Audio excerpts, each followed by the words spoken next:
Hi friends, welcome back to my channel. ఈ రోజు మనం ఒక క్యాలెండర్ ట్రిప్ ని చూద్దాం.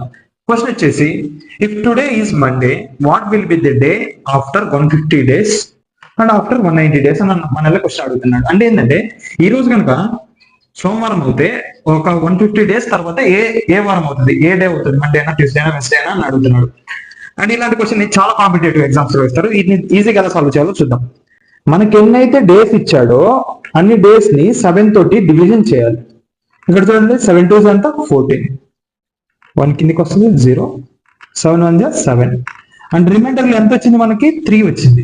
ఈ 3ని ఏమంటారు అంటే ఆడ్ డేస్ అంటారు.